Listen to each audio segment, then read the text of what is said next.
seorang Sani Marwah belum diberikan juga untuk anaknya, Bang. Seperti apa, Bang? Ya, yang seperti yang saya komentari sebelum-sebelumnya, ya kan, sebetulnya hukum di Indonesia ini miris sekali. Karena yang kemarin dibuktikan ya soal KDRT, kemudian soal hukum rumah tangga di Indonesia ini nggak jelas, sangat-sangat nggak jelas. Ada pasal yang di KUHP memang diisyaratkan bahwa memang itu ketika pemegang hak asuh tidak memegang hak asuhnya, tapi dengan interpretasi sendiri ya tanpa ada aturan yang jelas bahwa para penegak hukum itu mengartikan kalau misalnya dia ibu kandung atau bapak kandungnya yang bukan pemegang hak asuh itu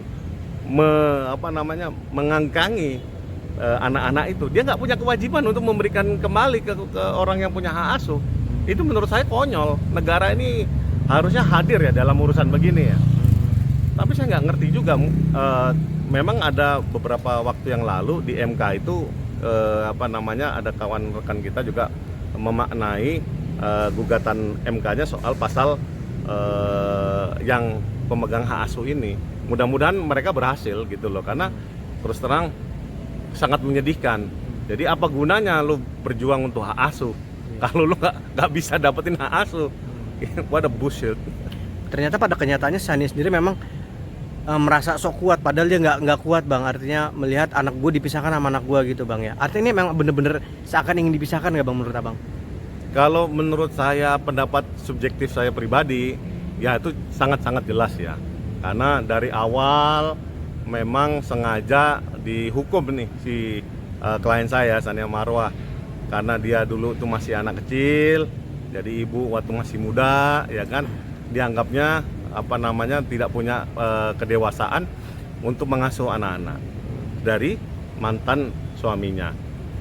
Kalau saya melihat itu miris, padahal dari segi hukum klien saya itu udah menang di atas kertas. Tapi ya inilah Indonesia, selalu di atas kertas.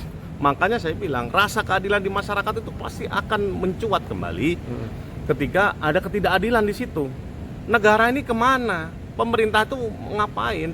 Artinya ngomong panjang lebar soal investasi pembangunan, tapi ketika penegakan hukumnya zero, kepastian hukumnya nggak ada, ketika orang pemenang gugatan itu nggak punya hak apa-apa, itu hak mendasar loh. Artinya soal hak asasi di Indonesia memang jauh sekali. Makanya disitulah saya berharap di pemerintahan yang akan datang akan membenahi ini menjadi lebih baik. Terakhir, Bang, apakah Sania dan Abang juga sebagai kuasa hukum akan seperti apa perjuangannya, Bang, untuk mendapatkan haknya kembali, Bang? Kita melihat dulu ya dinamika di depan itu, ketika MK sudah memutuskan apa, mungkin saya mesti lihat dulu ya. Kalau memang ada langkahnya memang bisa, ya kita meminta para penegak hukum untuk menegakkan hukum, kan itu, memberikan hak asuhnya kepada yang berhak. Tapi Sania, Abang melihat memang sudah siap, Bang, ya, untuk kembali menjadi seorang ibu, Bang? Kalau saya melihat, karena dia yang melahirkan anak-anak itu ya, anak-anaknya ya, keluar dari rahimnya. Seorang ibu mau siap atau tidak siap, dia adalah seorang ibu.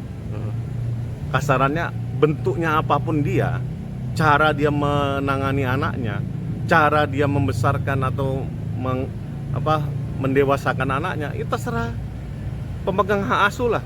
Ngapa orang lain komentarin mau sebaliknya, itu kan konyol.